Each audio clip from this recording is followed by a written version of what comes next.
Glória a Deus. Saúde os irmãos com a paz do Senhor. Amém. Eu aprendi na época em que eu estava. Tá vendo? Começou. Eu aprendi na época dos Gideões, né? Que o Senhor ele só usa aqueles que estão ocupados. Deus não vai usar os desocupados. E eu acho interessante isso, né? Porque hoje eu estou cansado, né? Passei os dias, não estava programado para vir pregar. E o Senhor, Ele me usou, né?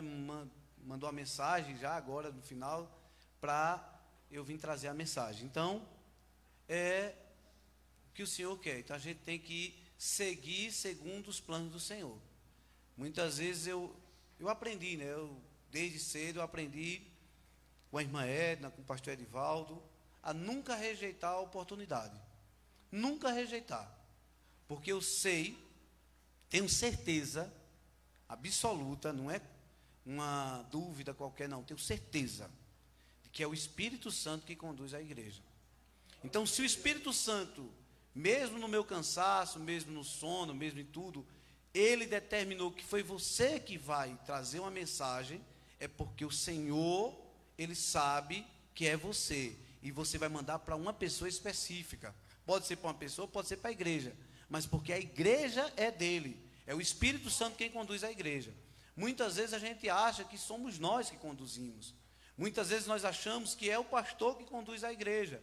Muitas vezes achamos que é o pastor que escolhe as músicas, que é a nossa irmã Vilma, que é a nossa irmã Alice, ou a Alessandra, ou o Valmir, que escolhe as músicas.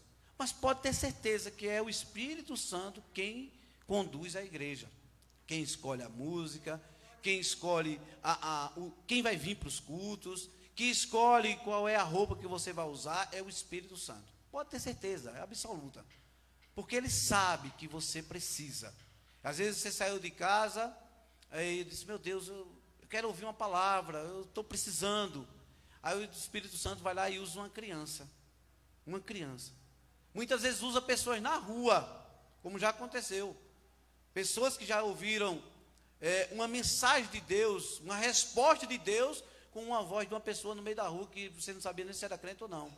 E Deus mandou uma pessoa mandar. A gente só lembra, né? A história está na Bíblia. Balaão, né, estava lá para proferir umas palavras contra o povo de Deus, e Deus usou uma jumenta. Então, Deus vai usar qualquer pessoa, qualquer coisa. Então, ele disse, se os homens não falarem, né, até as pedras clamarão. Então, nós temos que ter essa convicção. Nós estamos na direção do Espírito Santo. A direção do Espírito Santo. Muitas vezes as pessoas acham que é o homem que manipula. E muitas vezes nós queremos manipular a Deus. Muitas vezes queremos dizer, olha Deus, é assim que tu tem que fazer. Né? Lembra daquela história, né, que o povo diz, eu determino, Senhor. Bota Deus na parede e diz, eu determino, Senhor, que tu me dê tal coisa. Muitas vezes nós queremos fazer isso. E muitas vezes de forma implícita, né? É a oração que a gente quer direcionar ao Senhor. É o jovem, né? Senhor, eu só quero se for aquela menina. Né? Ou aquela menina, Senhor, eu só quero se for aquele rapaz. Aí diz as características todinhas, só quero se for isso, aquilo. Não, quem escolhe é o Senhor. Porque se eu for analisar, vocês sabem a minha vida. Quem era eu para a Alessandra me escolher? Né? Quantas vezes eu soube depois, né? Muito depois, já estava casado. Quando eu estava passando pelos momentos conturbados, e a gente estava ao ponto, a Alessandra pegou a aliança e entregou o pastor, disse, olha, está nas suas mãos. E ele fez o quê? Ele disse, não, é você que vai casar com ele, porque a gente tem que tratar pessoas, e nós temos que tratar pessoas. Nós queremos tratar pessoas, a igreja é para tratar pessoas, a igreja não é para abandonar ninguém, a igreja não é para jogar fora. Nós temos um erro muito grande, que nós somos o exército que mata os próprios soldados. Nós somos o exército que quer matar os próprios soldados.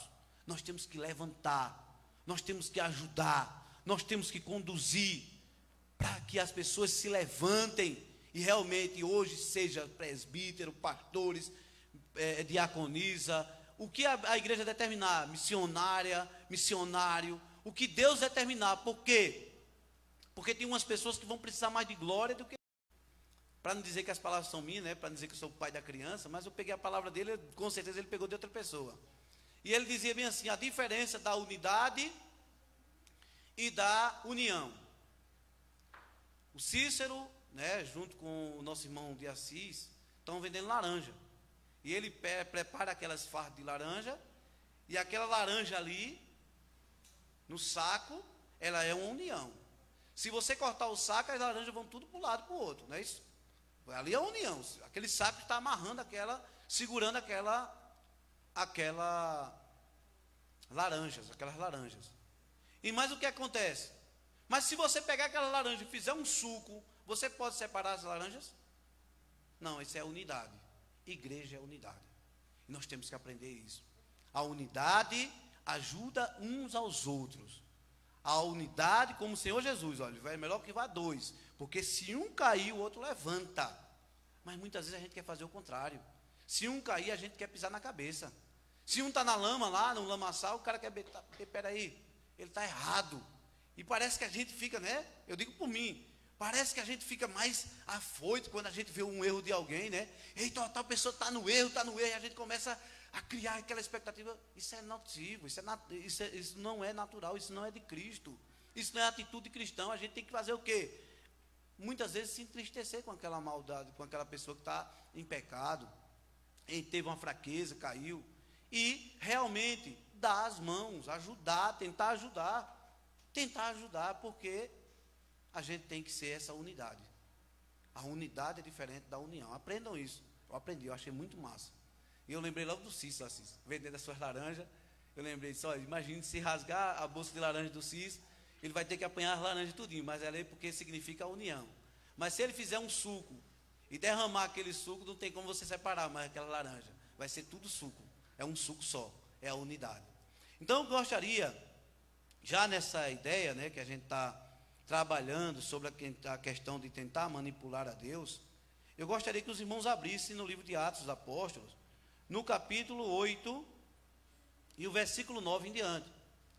Capítulo 8, versículo 9 em diante. Diz assim, né, todos acharam? Quem não achou, procure mais um pouquinho. Vamos lá. Atos dos Apóstolos, capítulo 8, versículo 9. Diz assim: um homem chamado Simão vinha praticando feitiçaria durante algum tempo naquela cidade, impressionando todo o povo de Samaria. Ele se dizia muito importante, e todo o povo, do mais simples ao mais rico, dava-lhe atenção e exclamava: este homem é o poder divino, conhecido como grande poder. Eles o seguiam, pois ele o havia iludido com a sua magia, com a sua mágica durante muito tempo. No entanto, quando Filipe lhes pregou as boas novas do reino de Deus, e no nome de Jesus Cristo, creram nele, e foram batizados tantos homens como mulheres. O próprio Simão também creu e foi batizado, e seguia Filipe por toda parte, observando, maravilhado, os grandes sinais e milagres que eram realizados. Os apóstolos em Jerusalém, ouvindo que Samaria havia aceitado a palavra de Deus, enviaram para lá Pedro e João. Estes, ao chegarem, oraram para que eles recebessem o Espírito Santo, pois o Espírito ainda não havia descido sobre nenhum deles. Tinham apenas sido batizados em nome do Senhor Jesus. Então Pedro e João lhes impuseram as mãos e eles receberam o Espírito Santo. Vendo Simão que o Espírito era dado com a imposição das mãos dos apóstolos, ofereceu-lhes dinheiro e disse: dei-me também este poder, para que a pessoa sobre quem eu puser as mãos, recebo o Espírito Santo. Pedro respondeu: pereça você e seu dinheiro. Você pensa que pode comprar o dom de Deus com o dinheiro. Não, ele dá uma pergunta aqui. Viu? Você pensa que pode comprar o dom de Deus com dinheiro? Você não tem parte nem direito algum neste ministério, porque o seu coração não é reto diante de Deus. Arrependa-se dessa maldade e ore ao Senhor. Talvez Ele lhe perdoe tal pensamento do seu coração. Pois eu vejo que você está cheio de amargura e preso pelo pecado. Simão, porém, respondeu: orem vocês ao Senhor por mim, para que não aconteça nada do que vocês disseram. Tendo testemunhado e proclamado a palavra do Senhor, Pedro e João voltaram a Jerusalém, pregando o evangelho em muitos povoados samaritanos. Amém? Então, uma leitura longa, né, do versículo 9 ao versículo 25, mas essa leitura é para explicar, ela é explicativa.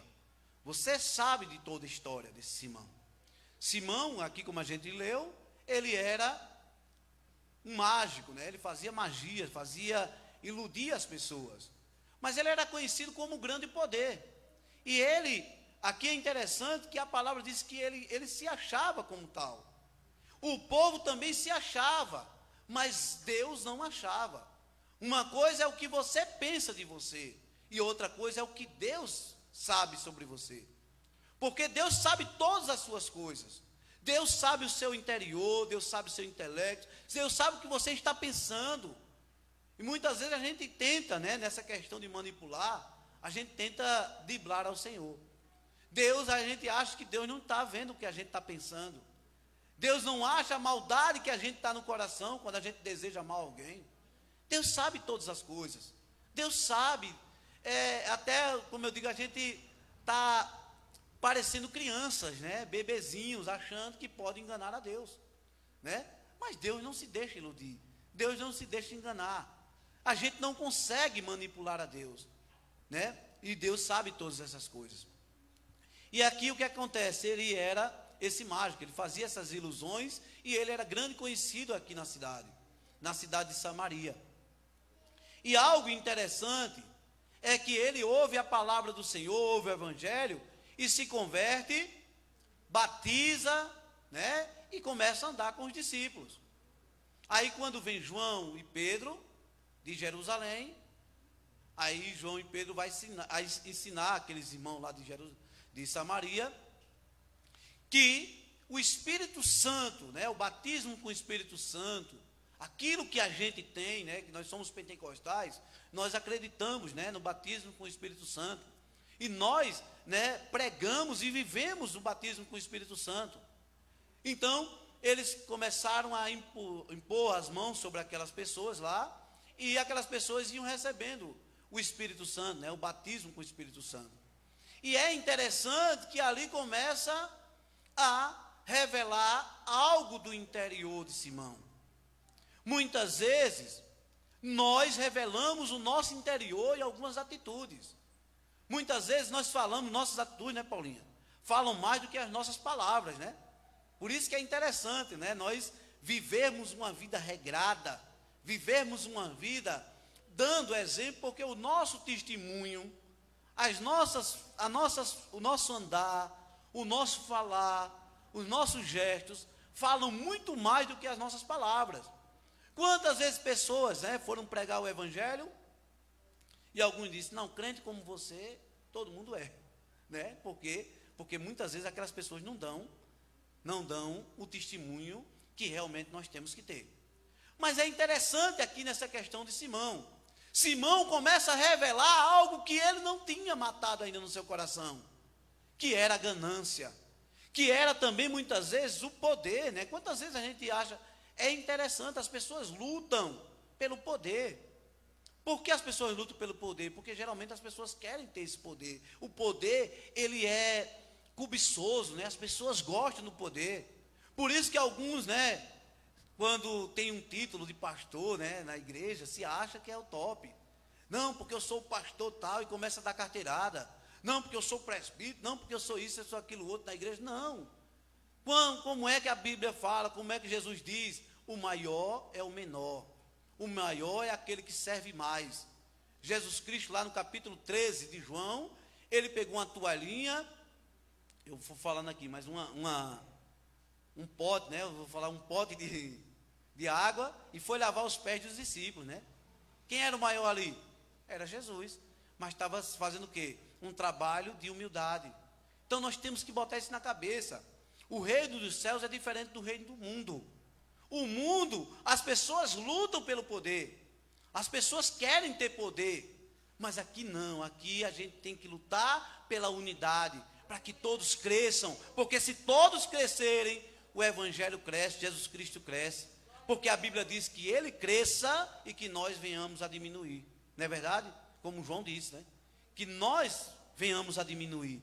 E que o Senhor Jesus cresça na nossa vida. Porque nós estamos em construção. Estamos em construção. E cada dia a gente está construindo, colocando um tijolinho a mais nessa construção. Até chegar o quê? A imagem perfeita de Cristo. Nós estamos no processo. E eu só vou ficar feliz. Eu já disse aqui várias vezes. Só vou ficar feliz quando eu chegar no céu e todos os meus irmãos estiverem lá. Eu não vou ter...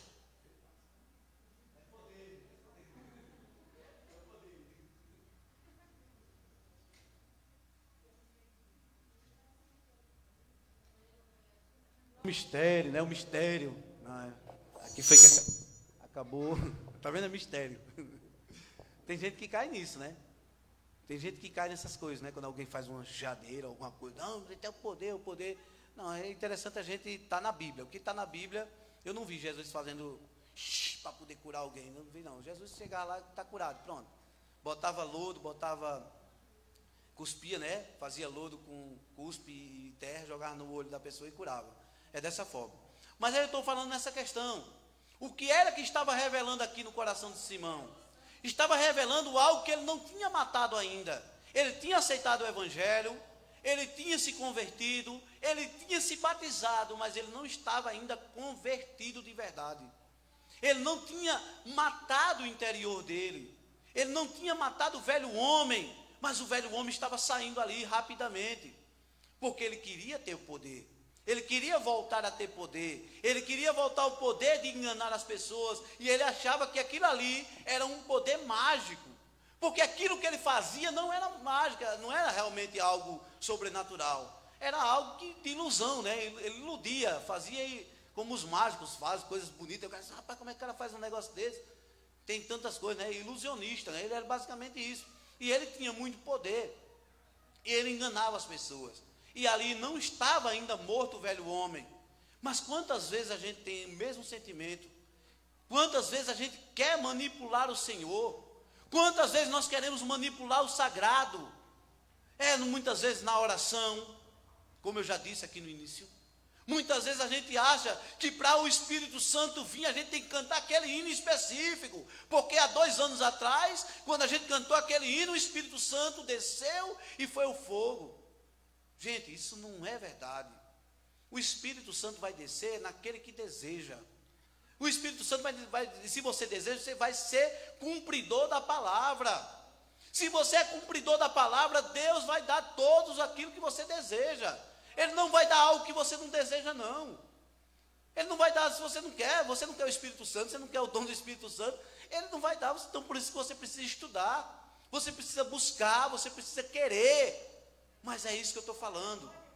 A gente não pode manipular a Deus. E a gente acha que tem que manipular a Deus. Então nós começamos a cantar da maneira que certa, é o hino correto, é o hino que deu certo. Aquele texto que deu certo. É aquilo que deu certo, é aquela luz apagada, ou luzes claras, ou de madrugada.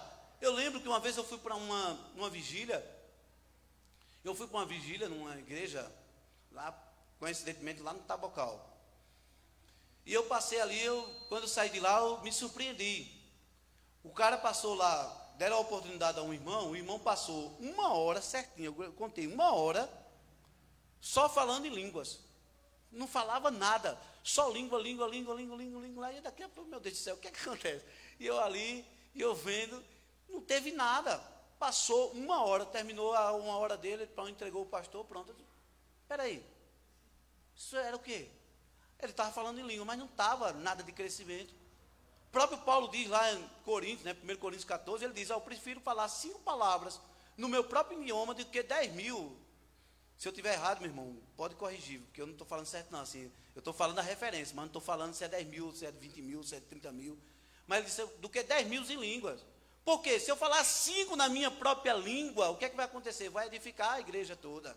Mas se eu falar 10.000 em língua estranha, vai fazer o quê? Vai só encher linguiça. Irmãos, o Senhor quer que a gente cresça na graça e no conhecimento. Na graça e no conhecimento. E Simão estava aqui tentando manipular o sagrado. E muitas vezes nós entramos nisso. Muitas vezes nós queremos entrar nessa questão tentando manipular a Deus, achando que Deus, Ele pode ser colocado na minha caixinha, Ele pode ser colocado no meu pensamento e eu que mando nele. Não, não é assim não, irmão. Deus não, você não consegue mandar em Deus. Deus, como diz lá em Salmo 19, os céus proclamam a glória de Deus, e o firmamento anuncia as obras de suas mãos. Então Deus usa o firmamento, usa tudo para glorificar, para falar, para proclamar. E às vezes a gente fica preso a um texto. Às vezes a gente fica preso a um texto. Deus tem várias formas de falar. Deus fala com um homem, como eu já disse. Deus fala com você no sonho. Já falou várias vezes comigo no sonho. Deus me revelou tantas coisas nos sonhos. Deus fala comigo, muitas vezes, eu peguei uma mensagem, eu achei interessantíssima. Eu lavando prato. E Deus me mostrou algo tão interessante. Quando eu gosto muito de cuscuz, né? Cuscuz com leite. E eu estava vendo que se eu deixar o prato de cuscuz com leite duro, sem botar nenhuma água, quando você vai lavar no outro dia, parece pedra. Vocês mulheres, né? Vocês têm mais... conhecem mais, né? Você sabe. Não fica duro, né? Parece pedra mesmo. Fica aquele negócio duro. E eu disse assim, do mesmo jeito é o pecado. Se o meu coração, eu não pedir perdão logo, não começar a acabar com esse pecado, o que é que vai acontecer? Vai ficar duro e vai ficar difícil, mais difícil de eu tirar. Então eu tenho que fazer o quê? No momento que eu pecar, eu tenho que pedir perdão. A palavra diz que nós não somos isentos, né? Se nós dissermos que não pecamos, nós somos mentirosos, né? Que a palavra diz. Então, mas nós sabemos que temos um advogado perante o Pai, que é Jesus Cristo. Então, quando nós, pecarmos, nós temos que pedir perdão, porque vai ser mais fácil, vai estar mais fresco, vai estar mais limpo, para você se limpar rapidinho. Então, irmão, é dessa forma. E foi dessa forma que Deus falou comigo, lavando o prato. E Deus fala lembra lá, né? Jeremias 18, né? Deus mandou descer na casa do oleiro, e o oleiro estava lá fazendo lá, e Deus falou em analogia também, fazendo o vaso, e o vaso se quebrou. Ele não pegou outra massa para fazer o vaso de novo, não. Ele pegou a mesma massa e fez outro vaso daquela mesma massa. E é interessante, Deus usou analogia. Então Deus tem várias formas de Deus falar. E a gente muitas vezes acha que é só a nossa forma, que é só o nosso jeito, que é só da mesma forma que eu achar que é do jeito que eu entendo que Deus falou comigo. Se Deus falou comigo, eu sou o dono de Deus. Muitas vezes a gente faz isso.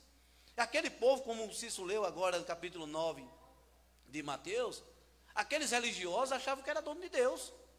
Quando Jesus disse, os teus pecados estão perdoados. E o que foi que ele falou? Eles disseram, oxe, quem é ele? Ele está blasfemando. Quem é ele para perdoar pecado? Por quê? Porque aqueles religiosos achavam que era dono de Deus. E muitas vezes nós queremos achar que nós somos dono de Deus.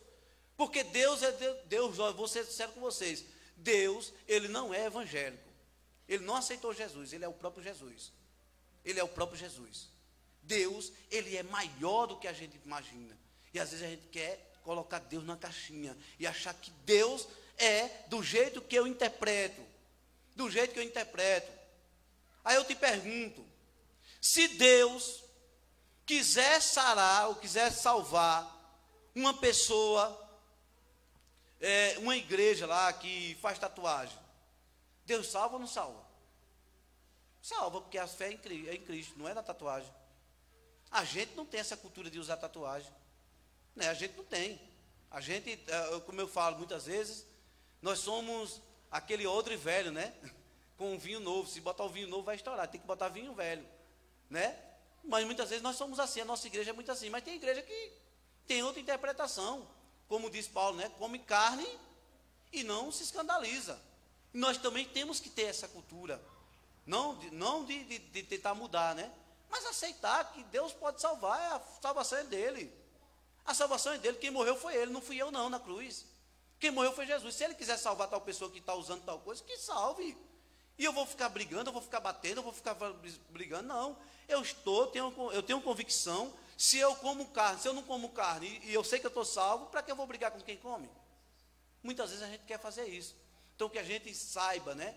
A não tentar manipular o Senhor, não tentar manipular o sagrado, porque muitas vezes nós achamos que nós somos o dono da razão, nós somos o dono da razão, mas a razão está em Cristo, e a forma como Deus usa, Deus ele tem várias formas de usar, várias formas de falar, ele fala de várias formas, de vários jeitos, e muitas vezes nós queremos manipular e achar que é só do nosso jeito, achar que só é a nossa forma de interpretar que é a correta.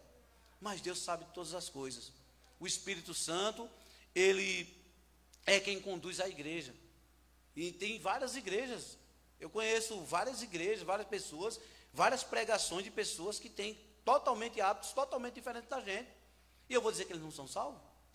Quem sou eu para dizer que não são salvos? A salvação está em Cristo, em Jesus, não em mim. Eu não sou o Salvador. Eu sou o proclamador do Evangelho. E eu prego o Evangelho. E muitas vezes a gente quer pregar, como é o nome? Normas, né? Normas de igreja. E às vezes é isso não. Então Simão, ele achava dessa forma. Simão achava que podia manipular ao Senhor.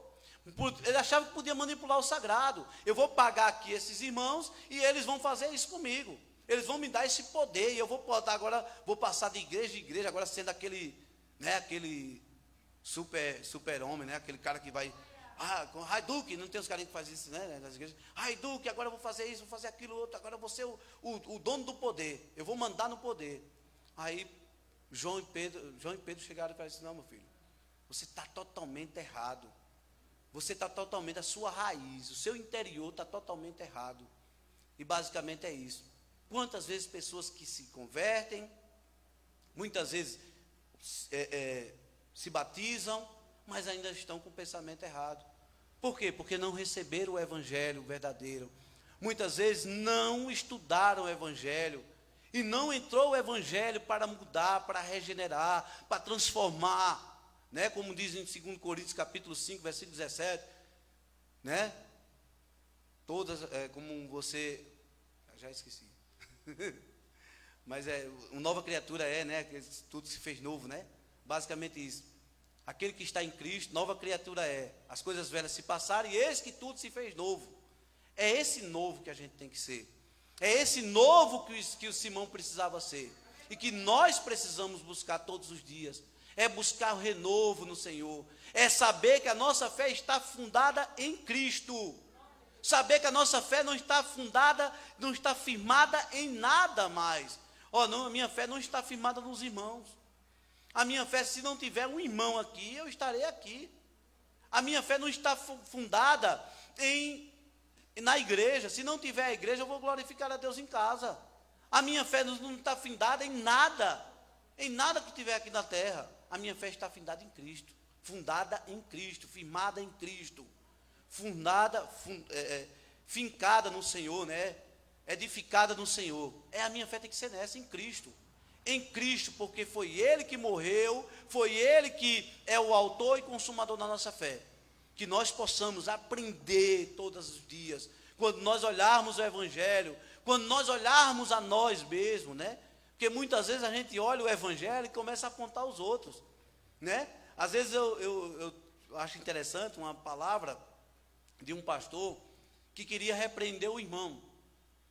E ele disse que todas as vezes ele tentava repreender o irmão, e ele queria ser educado, ele não queria dizer: irmão, você está em pecado, você está isso, aquilo outro. Ele começava a repreender o irmão. E ele fala na pregação, ele dizia, irmão, aconteceu isso, tem irmão que faz isso, tem irmão que faz aquilo. Quando terminava o culto, o que é que ele falava? O irmão chegava para ele e disse, pastor, mas que pregação bonita. Essas pessoas precisavam ouvir mesmo, irmão, pastor. E o pastor sabia que era para ele. Aí uma vez ele disse, olha, ele só foi o irmão e ele para o culto porque estava chovendo. Só chegou o irmão. Aí ele chegou e disse, agora eu vou botar pesado nesse irmão. Agora eu vou dizer tudo que realmente ele precisa. Ele começou a pregar. A mostrar, irmão, você é isso, está vendo isso, aquilo, outro. A gente tem que mudar a vida dessa forma, tal. Quando terminou o culto, aí o irmão disse, rapaz, mas que pregação bonita, pastor. Pregação foi muito linda, mas a melhor pregação que o senhor já fez. Pena que nenhum irmão veio, não foi? Então, na verdade é isso. Muitas vezes a gente está vendo a palavra e a gente não olha para nós. Primeiro que deve ser o alvo da palavra somos nós, né? Para que a gente não seja acusadores como os fariseus, para que a gente não seja os acusadores como os outros. Primeiro na palavra somos nós. A palavra tem que vir primeiro para mim, que estou pregando. Tem que vir para mim. E eu não quero estar acusando ninguém, nem estar acusando outra pessoa. Não, deixa que o Espírito Santo que faça. É o Espírito Santo, como eu disse no início, é o Espírito Santo quem conduz a igreja. É o Espírito Santo quem determina como é que vai ser o andamento da igreja. E a gente tem que estar crente nisso. Porque se você quiser ter certeza, leia o capítulo 16 de João. Quando Jesus disse, ó, eu vou e vou mandar outro Consolador. E ele vai convencer você do pecado, da justiça e do juízo. É esse Consolador que vai explicar tudo que a gente não sabe. É esse Consolador, é o Espírito Santo. E é isso que a igreja é. A igreja é conduzida pelo Espírito Santo. A igreja não é conduzida pelo que eu acho, nem o que eu quero, mas é que o Espírito Santo determina. E a palavra do Senhor é que a nossa baliza, né? Onde a gente vai se balizar, analisar nossas vidas para poder seguir. E é essa palavra que o Senhor guardou, reservou para todos nós, que nós possamos aprender, guardar e aprender, né, e botar em prática todos os dias de nossas vidas, para que a gente cresça na graça e no conhecimento do Senhor, amém? Eu agradeço ao Senhor. Irmão Cícero, a gente já termina, então a gente já vai cantar, Alice vai cantar mais um hino. Então vamos ficar em pé, irmãos, vamos agradecer ao Senhor. Eu convido nosso irmão Edjânio para fazer essa oração final, ok? Irmão Edjânio, mas é presbítero também, Edjânio, né? Ele vai fazer essa oração. Enquanto isso, a igreja vai ficar em espírito de oração, orando, agradecendo ao Senhor por tudo que o Senhor tem feito em nossas vidas, amém? Glória a Deus.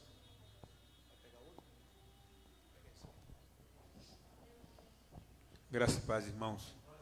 Vamos orar. Pai que está no céu, nós te louvamos ao teu nome e te glorificamos, Pai, por esta oportunidade de estar na tua presença, por tua palavra, Senhor, pelos louvores o qual foi entoado neste lugar. Com certeza, ó Pai, alcançaram a ti, Senhor. Nós te louvamos, nós te agradecemos. Leva para os nossos lares, Senhor, debaixo de tuas mãos santas e poderosas, e nos guarda e nos livre de todo mal, Senhor. Nos dá uma noite de descanso, Senhor. E, ó Pai, esteja de volta no próximo domingo, Senhor, para te adorar e glorificar a ti. Abençoa, ó Pai, teus servos, em nome de Jesus. Amém.